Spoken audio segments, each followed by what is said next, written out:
Hey guys, welcome back to my YouTube channel. In this video I thought I'm gonna show you my no foundation, beginner friendly kind of everyday makeup that I do. Currently I'm sitting before with my bare face. Oh, I did apply a little bit of lip gloss. See, it's just some lip gloss. I'm sure this is not your first beginner friendly makeup routine that you're looking at, but the person that who is like getting ready has to say it's something, right? Like you do this, you do that. But I feel like it's very important to start with what issues you have, what things that you want to cover. Like think of your face like a blank canvas, and there is like an end goal that we are trying to make. You just don't put blush on just because everybody is putting blush, or you just don't contour your face just because everybody is doing it. Just look into if your face really needs it and then do it, especially because this is kind of like an everyday minimum makeup routine that you're going for. Personally, I have dark circles and a little bit of hyperpigmentation every here and there that I want to cover, and those are the two main factors that I'm gonna consider while doing my makeup. Of course, you should have already heard this like a lot, but skin prep is like so important. This is like a routine I go for when I'm like going to work, or like for the grocery run, or just anything like big or small. Okay, without further blah blah blah, let's get into it. I'm prepping my skin with this Tirtir Milk Toner. It's legit like milk on my face. I have like a combination kind of skin, so I like to use this milk toner. Milk toner is for when you have oily skin, or at least combination, or like the acne prone kind of skin. Because I'm prepping my skin just with the toner and some cream, I'm gonna use a lot of toner and make sure that it like seeps in. By the way, this is my face in like the sunlight.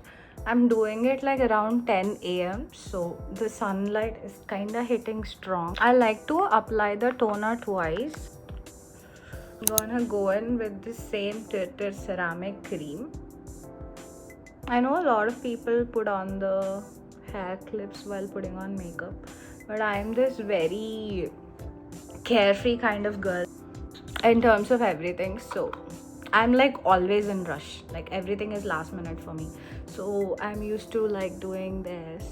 I would do anything but do the extra step. Now let's just let it sit in for a minute. This is the time when I would generally do my hair, brush my hair. To complete this skin prep, sunscreen from Innisfree. I've been using Innisfree for at least 4 years right now. Soju, hello, say hi. Also, when I apply skincare, I only use 2 fingers. I don't like to touch my face with the whole of my hand. I generally don't like anything touching my face.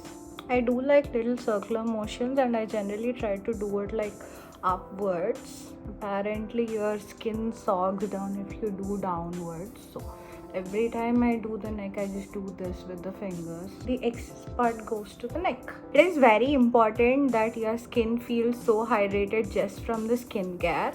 Otherwise, your makeup won't seep in, and it just looks very artificial. Like it looks very cakey, or all that terms, if you know what I mean. I'm gonna do the whole makeup with just the drugstore products. I personally am not a Sephora girl. It could be the wallet issues, but that's how I feel. Starting off with the primer, I'm going in with the E.L.F. Putty Primer. My main skin concern always would be the pores.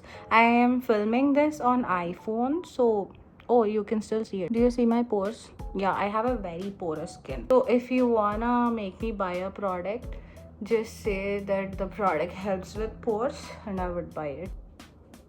Okay, for the next step, we are going in with the color corrector.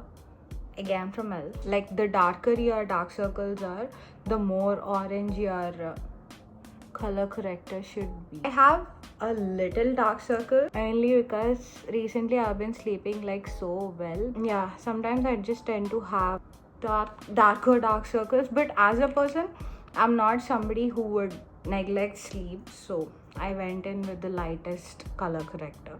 But it is still important.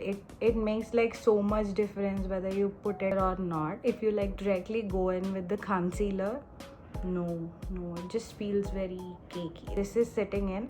I like to work with the eyebrows, something like that, because I want the color corrector to sit down. I like to work on other stuff like the eyes or the lips. A lot.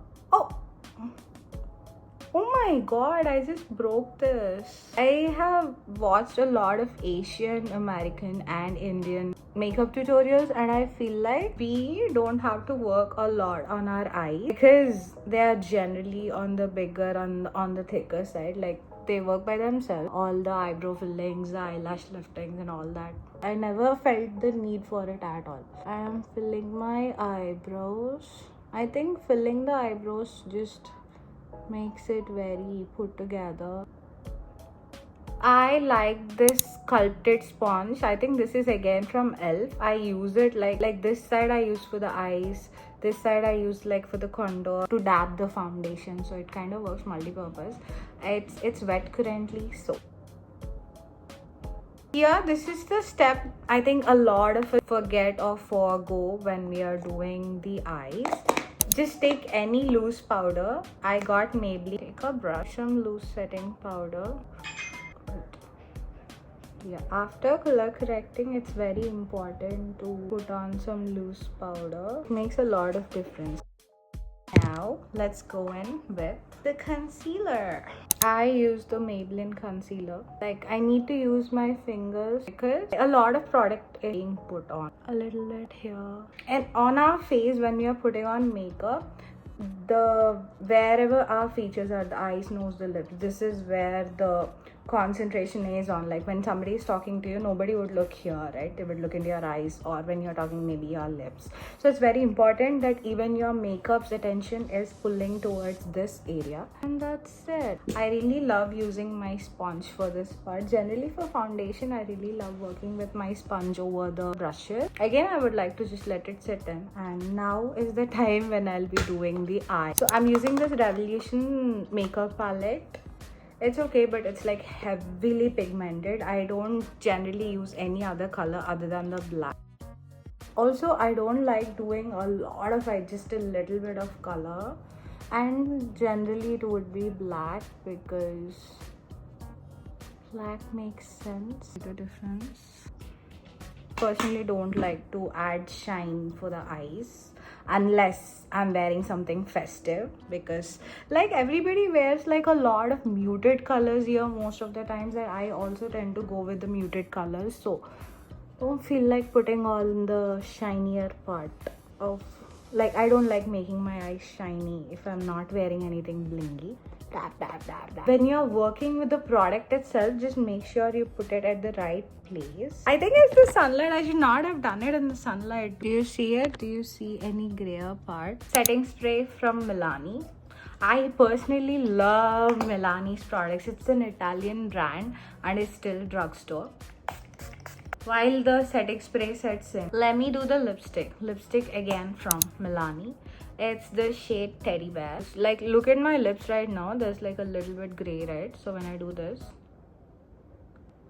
and every time I apply, it feels very gooey on my lips, like just enough amount of gooey. This is again optional, but I like my lips to look big, so I like to overline my lips with this CoverGirl lip liner. Looks like a little marker. Yeah, personally, it's my very go-to lip combo. Now that the concealer has set down, let's go back to the powder again.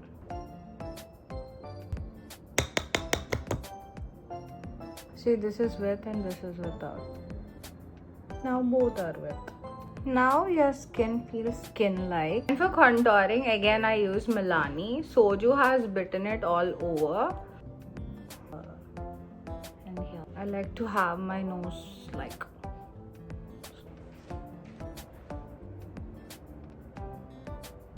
Sometimes I don't even use like the brush, I just do this. Now let me put on the mascara. It is not angled, I broke it and it's working well for me. This is the L'Oreal Luminous Original Mascara. I legit got, I think, a 6-pack of this from Costco last year. So like, even for the next mascaras I'm using, right, I'm using the same applicator. Like, I remove the new one and I use this one over because it's perfect. These are the moments when I feel like I'm the chosen kid. I don't like to do my mascara upwards. I like to do it sidewards, so it gives like kind of like the cat eye kind of vibe. Let me put some blush on. Like I like to do a little L shape or like a C here. So you wanna put your blush just above where you have contoured, so that is like contour, blush, and then the highlighter. But today I'm not going in with the highlighter. I like to add it every here and there, so my face looks like a pink parado. Final step. And that's it. We are done. We are so done. Let me know if you want any particular makeup looks and I'll do it for you. But this is how I get ready on an everyday basis.